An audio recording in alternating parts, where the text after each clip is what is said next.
Президент США Дональд Трамп выступил с жестким заявлением, в котором объявил о гибели верховного лидера Ирана Али Хаминеи. По словам Трампа, Хаминеи был одним из самых злобных людей в истории, а его ликвидация стала справедливостью для народа Ирана, американцев и граждан многих стран мира, пострадавших от действий иранского режима. Трамп подчеркнул, что Хаминеи не смог скрыться от возможностей американской разведки и систем слежения, а операция была проведена в условиях тесного взаимодействия с Израилем. Он назвал происходящее крупнейшим шансом для иранского народа вернуть свою страну и заявил, что часть представителей корпуса стражей Исламской революции и сил безопасности ищут иммунитета, отказываясь продолжать боевые действия. При этом президент США предупредил, что массированные и точечные бомбардировки будут продолжаться столько, сколько потребуется для достижения заявленной цели – мира на Ближнем Востоке и в мире в целом. На этом фоне израильские СМИ сообщили, что военно-воздушные силы Израиля нанесли удар по бункеру Хаминеи, сбросив около 30 авиабомб, и что верховный лидер был ликвидирован. По данным Axios, эту информацию американским официальным лицам передал посол Израиля в Вашингтоне Иехиэль Лейтер. В ответ на эти слухи на официальной странице верховного лидера Ирана в соцсети X появился пост с религиозным посланием. «Скажите фараону, что Моисей, мир ему, идет к Нилу. Али, мир ему, идет в Израиль со своим Зульфикаром». Таким образом, иранская сторона по сути дает понять, что он жив, и борьба продолжается. Израильские источники также утверждают, что в результате утреннего удара по Ирану были ликвидированы около 40 высокопоставленных командиров и чиновников. Сообщалось и о гибели зятя и невестки Хаминеи в Тегеране. При этом ранее иранские СМИ заявляли, что верховный лидер находится в оперативном центре и лично координирует действия вооруженных сил. Премьер-министр Израиля Биньямин Нетаньяху на фоне этих сообщений обратился к иранцам с призывом воспользоваться шансом раз в поколение – выйти на улицы и свергнуть режим. Он заявил, что Израиль поддерживает народ Ирана, а не режим. Одновременно конфликт стремительно перешел в фазу масштабного регионального противостояния. Иран нанес удары по Тель-Авиву, применяя по сообщениям как ракеты «Фатах», так и баллистические ракеты «Седжил». Иранские ракеты и беспилотники были зафиксированы в направлении Израиля, американских военных баз, а также сразу нескольких стран региона: Бахрейн, Объединенные Арабские Эмираты, Катар, Кувейт, Сирия, Иордания и Ирак. Сирены воздушной тревоги звучали даже в Омане. Несмотря на заявления Трампа и Нетаньяху, МИД Ирана и агентство Тасним официально опровергли гибель Хаминеи. Министр иностранных дел Аббас Аракчи заявил, что верховный лидер и президент Ирана Масуд Пезешкиан живы и находятся в безопасности. Аналогичную позицию со ссылкой на иранские власти озвучил и Sky News. В то же время армия обороны Израиля заявила о гибели ряда ключевых фигур иранского руководства, включая советника верховного лидера Али Шамхани и командующего корпусом стражей Исламской революции Мохаммада Пакпура. Сообщалось и об ударах по объектам в Иране силами около 200 израильских истребителей, поразивших до 500 целей, включая район города Бушер, где расположена атомная электростанция. Белый дом опубликовал фотографии, на которых Трамп, министр обороны и госсекретарь наблюдают за ходом операции. В интервью ABC News президент США заявил, что у Вашингтона есть очень хорошее представление о будущем лидере Ирана. Reuters со ссылкой на израильского дипломата также сообщил о гибели Хаминеи, однако подтвердить или опровергнуть эти данные независимым образом пока невозможно.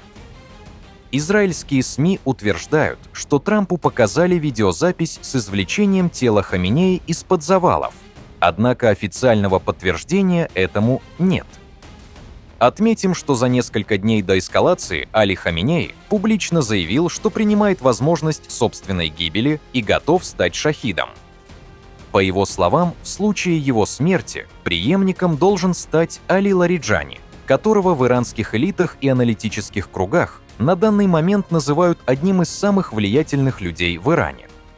Примечательно, что среди военных кругов и сторонников Хаминеи распространяется мнение: если факт его гибели будет официально подтвержден, иранское духовное руководство, а также шиитские аятоллы других стран, в особенности Ирака, могут объявить религиозную фитву. Это способно радикально изменить характер конфликта и вывести войну на идеологический и религиозный уровень. По утверждениям иранских источников, в таком случае по всему миру могут возникнуть серьезные угрозы и проблемы для граждан США и Израиля. Проще говоря, это может рассматриваться как формальное оправдание к вооруженной борьбе, напоминающее объявление джихада, хотя юридически это не одно и то же. На фоне продолжающихся боевых действий корпус стражей Исламской революции объявил о закрытии Ормузского пролива, через который проходит до 20% мировой нефти и более 30% сжиженного природного газа. США продлили предупреждение о военной активности в регионе до 7 марта и рекомендовали судам покинуть Персидский и Оманский заливы, а также Аравийское море. По данным иранского Красного полумесяца, в результате ударов США и Израиля по Ирану погибли как минимум 201 человек, еще 747 получили ранения.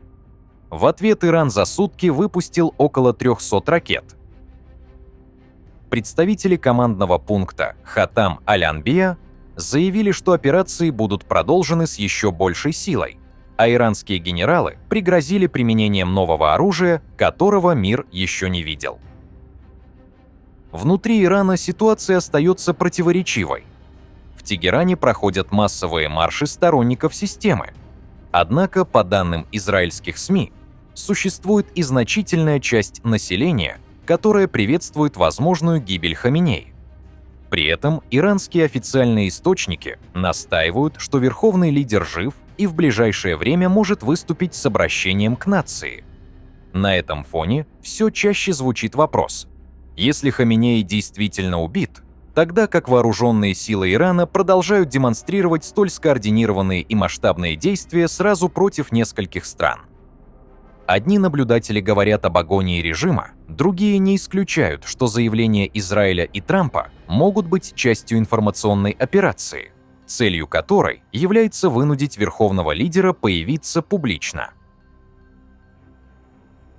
Израильские СМИ также сообщают, что корпус стражей Исламской революции настаивает на срочном определении нового верховного лидера без полноценного заседания ассамблеи экспертов, поскольку ее невозможно собрать под непрекращающимися авиаударами. Как именно может пройти транзит власти в Иране и кто станет преемником, остается одним из ключевых и самых неопределенных вопросов текущего кризиса, несмотря на то, что по последним данным преемником Хаминеи должен стать Али Лариджани. Отметим, что чуть ранее израильский премьер-министр Биньямин Нетаньяху провел телефонный разговор с президентом США Дональдом Трампом. Кроме этого, Нетаньяху сделал заявление.